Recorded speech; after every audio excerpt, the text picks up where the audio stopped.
नमस्कार, मैं गणेश जोशी। आज बात करते हैं गॉल ब्लैडर पर, यानी पित्त की थैली की पथरी क्या होती है, आखिर इसके क्या कारण हैं। बहुत से ऐसे मिथ होते हैं, लोग समय पर इलाज नहीं करते हैं, ऐसी तमाम बातें हैं। इस पर हम आज बातचीत करेंगे।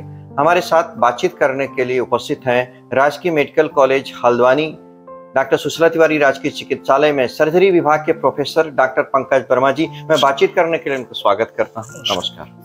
हम सबसे पहले यही सवाल हमारा है कि गॉल ब्लैडर पथरी होती क्या है और किन कारणों से बढ़ रही है।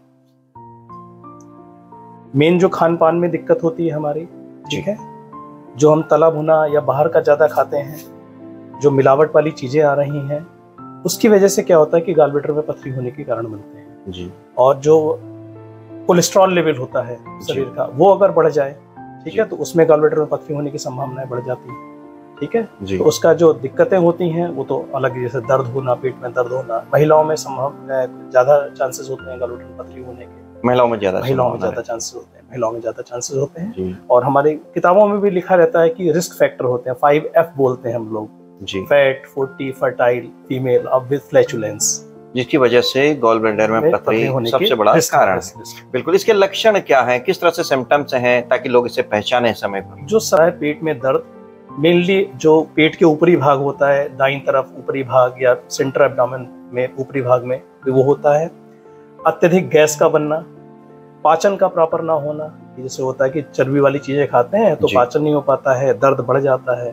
तो ये कुछ लक्षण होते हैं जिनसे ये लगता है कि मरीज में पित्त की थैली की पथरी हो सकती है। और जो हमारा उत्तरी भारत है, यहाँ पर ये बीमारी है भी बहुत कॉमन। वो चाहे यहाँ के जो वातावरण है, जो यहाँ की जलवायु, यहाँ की मिट्टी, कुछ भी कहते हैं हम उसको, और जिस तरह से फास्ट फूड और ये जंक फूड का प्रचलन बढ़ गया, जो हमारा नॉर्दर्न इंडिया है, इसमें ये गॉल ब्लैडर में स्टोन बहुत कॉमन है as compare to southern India. जो दक्षिण भारत है, वहाँ पर इतना कॉमन नहीं है। अगर ये हो गया तो उसे सीधे डॉक्टर के पास जाना चाहिए, अगर ऐसी सर्जन के पास जाना चाहिए। और डायग्नोस का क्या तरीका है फिर, आप सर्जन किस तरह से सलाह दें? जो मेन तरीका है डायग्नोसिस का, कुछ तो हम लोग लक्षण पूछकर हम लोग एक आइडिया लगा लेते हैं कि इसमें पथरी संभावना है। दूसरा सबसे बेस्ट और सबसे सस्ता तरीका है अल्ट्रासाउंड। पेट की थैली की पथरी अच्छी तरीके से डायग्नोज करने के लिए पेट का खाली पेट होना बहुत आवश्यक है, तभी अल्ट्रासाउंड की रिपोर्ट ज्यादा अच्छी आएगी। अगर आप शाम में जाएंगे, खाना खा के जाएंगे, तो उसमें कई बार पेट की थैली, क्योंकि जो होता है पित्त की थैली का काम होता है हमारा, जो फैट होती है उसके पाचन का काम होता है। अच्छा। अब वो अगर हमने खाया तो उसको कॉन्ट्रैक्टेड, गॉल ब्लैडर कॉन्ट्रैक्टेड आता है। तो इसलिए खाली पेट अल्ट्रासाउंड ही बेहतर होता है पित्त की थैली में पथरी को डायग्नोज करने के लिए। और उससे पहले वो डॉक्टर से परामर्श ले लें। बिना परामर्श के नहीं कराना। अब हम अगले सवाल पर आते हैं कि इसके जो उपचार है या ट्रीटमेंट है क्या है, क्या ऑपरेशन ही करना चाहिए या दवाइयों से भी संभव है? कितने mm में क्या चीजें रहती हैं? हाँ, ये कई भ्रांतियां हैं। कुछ अलग अलग पैथीज में लोग कहते हैं कि दवाइयों से निकल जाती है, तो मैं बाकी पैथियों की तो बात नहीं कर सकता। एलोपैथिक में जहां तक है, पित्त की थैली का पथरी का जो परमानेंट इलाज तो ऑपरेशन ही बताया जाता है, ऑपरेशन ही करना चाहिए, चाहे वो कितने mm का, चाहे कितने mm का है। कुछ केसेस में, जो हमारे लिटरेचर या हमारी किताबें भी लिखती हैं, कि कुछ केसेस में अगर छोटी पथरी है, सिंगल स्टोन है, और अगर कहते हैं कि कोलेस्ट्रॉल स्टोन है, तो उसमें कुछ दवाइयों का रोल है। उसमें हम कुछ दवाइयां देते हैं जो कि जो कोलेस्ट्रॉल स्टोन है उसको डिजोल्व करती है। कितने महीने के लिए? वो होता है लगभग 1.5 महीना, 2 महीना, 3 महीना, अधिकतम 3 महीने तक। उसके बाद उसमें करा के देखना, अगर निकल गई ठीक है, नहीं निकलती तो ऑपरेशन करा लेना चाहिए। बिल्कुल। तो बेहतर यही रहता है कि अगर मल्टीपल स्टोन है, छोटे स्टोन है, क्योंकि इसमें एक खतरा भी होता है। अगर मान लीजिए हम समय रहते इसका ऑपरेशन ना कराएं, तो कभी कभी छोटी पथरी क्या होती है, वो निकल के पित्त की नली में आ जाती है, तो पीलिया होने की संभावना है। अगर अग्नाशय के मुख्य गुहा में फंस गया तो पैंक्रियाटाइटिस होने की संभावना है, जो कि एक जानलेवा बीमारी होती है। मतलब देर से अगर कोई इलाज करता है तो ये खतरे बने रहते हैं। बिल्कुल, ये खतरे बने रहते हैं। बिल्कुल।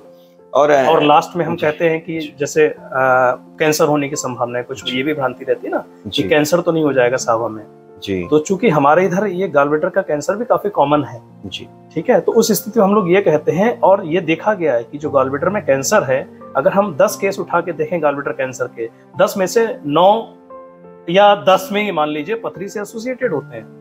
तो हम क्यों ना मान लें कि अगर पथरी है तो बेहतर है कि उसको ऑपरेट करा लें, समय पर इलाज करा लें। बिल्कुल। ये बीमारी हो ही नहीं, या इस बीमारी से हम समय रहते बचाव कर सकें, या जिनको हो गई वो कैसे बचाव करें, इस बचाव पक्ष पर आपकी? बचाव पक्ष पे तो हमारा ये है कि एक तो सबसे अच्छा तरीका यही रहता है कि अपने खान पान में हम अपने जीवन शैली जो है थोड़ा बदलाव लाएं। कोशिश ये करें कि जैसे अपने घर की ही चीजें खाएं, बाहर की चीजें ज्यादा ना खाएं। जंक फूड वगैरह अवॉइड करें, ठीक है। जो तला भुना चीज़ें हैं उनको थोड़ा सा सेवन उनका कम करें, ठीक है। रेगुलर एक्सरसाइज करें, पानी की मात्रा ज़्यादा पिएं, पानी खूब पिएं, ठीक है। किडनी के लिए तो है, साथ में गॉलब्लैडर स्टोन के लिए भी, क्योंकि जो मेन है इसमें पित्त की सांद्रता वो अगर ज्यादा होगी तभी पथरी बनने की संभावना ज्यादा होती है। और अगर हम पानी ज्यादा पिएंगे तो पित्त की सांद्रता के ऊपर भी असर पड़ता है। पानी कितना पीना चाहिए? ज्यादा पीना भी कई बार बताते हैं कि पानी का देखिए ये होता है कि जैसे समय के हिसाब से, मौसम के हिसाब से भी, जरूरत के हिसाब से, जैसे आपको प्यास लग रही है पीना चाहिए। अगर आप इसको रूटीन वे में डाल लें कि जैसे हमें 1 गिलास पानी हर 1 घंटे पे पीते रहे आप, तो कोई नुकसान नहीं और फायदा ही करेगा। बिल्कुल, आपने काफी अच्छी जानकारी दी इस विषय पर। बातचीत करने के लिए धन्यवाद।